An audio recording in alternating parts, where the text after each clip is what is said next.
Oh, coming up. Here he is.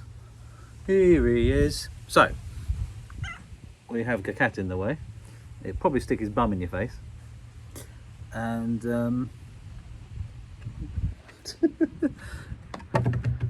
anyway, guys, I have the. He's really not that good, is he? Wait, what are you doing? What are you doing? Anyway.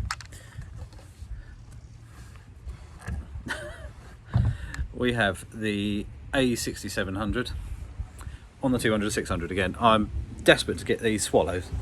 So it's quite breezy.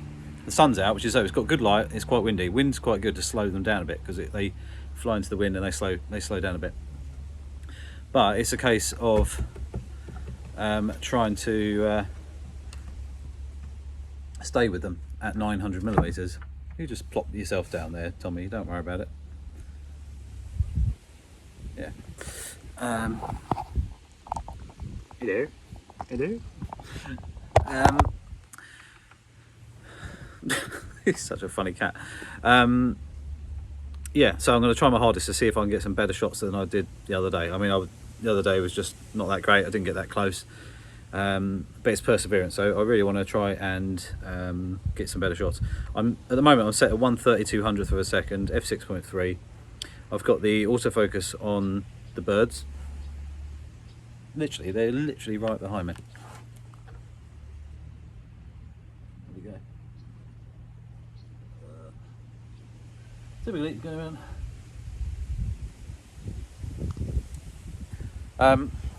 Got the tracking on wide and on bird IAF as well. So hopefully we can go and get some. Anyway, so I'm not going to bother videoing it. I'm literally just going to try and snap some shots. So I shall see you shortly. Tommy is here causing trouble. So I'll see you soon. So I just spotted the buzzard, like literally as dogs were barking at it. So he's flying around at the minute. Filming at 4K 120. So one of the reasons I bought the A6700 is because it can do 4K 120. It does have an extra 1.5 times crop going on when it does film in 4K 120, which actually came in handy for this because that buzzard was miles away. So it actually, in some respects, has a benefit. So that'd be interesting to see what other things you can do with it without having to worry. But in theory, that's a 1200mm lens now. The 200-600, because it'd be 900 and then another 1.5 tops. Is that right? I think so.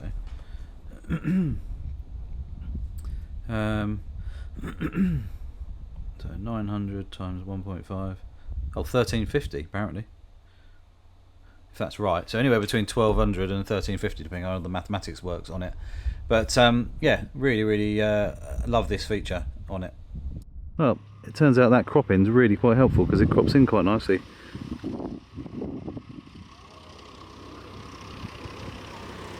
So for the photos he's a bit too far away, but for video he was in there.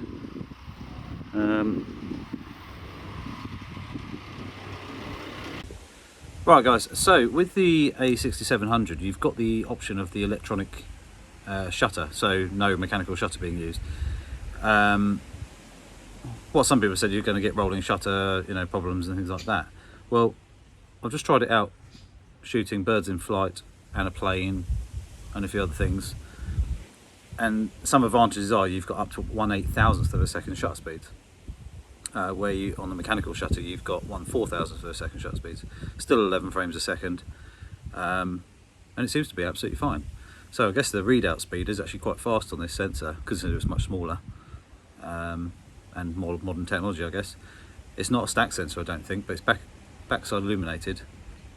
But anyway, I've just, well, by looking through the viewfinder, zooming in on some of the pictures, they actually look quite good. So it looks like we've got a usable electronic shutter camera that we can utilise with, wildlife and stuff like that as well. So that's quite cool. One for complete silence, but wildlife flying around, stationary as well. I'm sure it's actually fine in most situations. So it'd be interesting to see if it doesn't go wrong as such, if I do manage to get some shots that don't look great.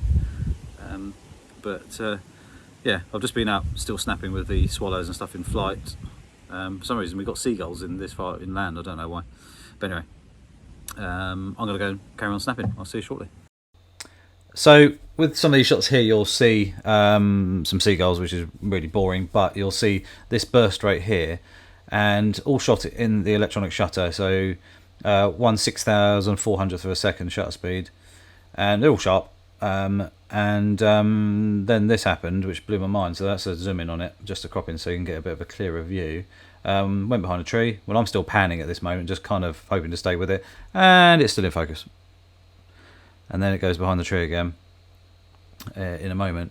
But it just shows you how much more intelligent it is than some other cameras out there. And then obviously lost the bird completely, and we just end up with a tree. But yeah, so very impressed with that.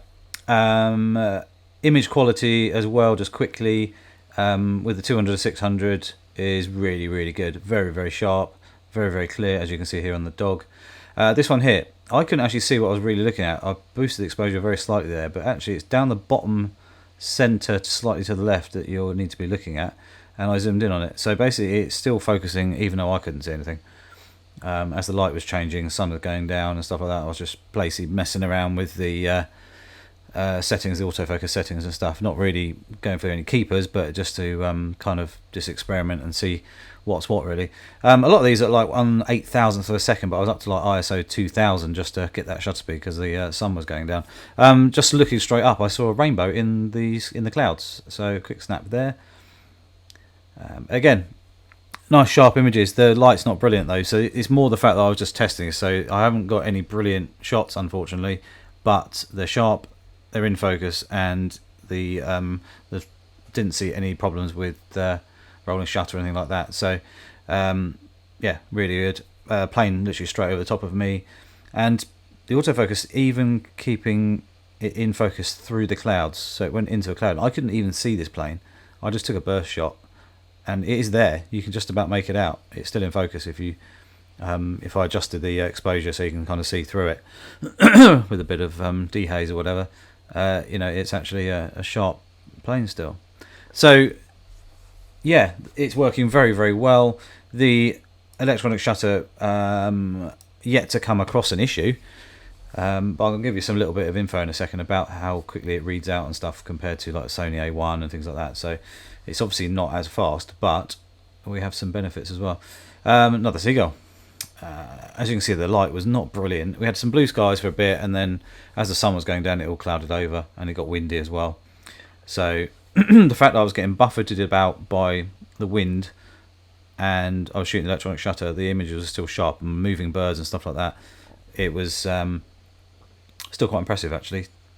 So that was a nice surprise. Anyway, I didn't know if he was going to be able to do it. I didn't know if the electronic shutter was just basically going to be okay for still, you know, like stills, if you know what I mean. Nothing too moving.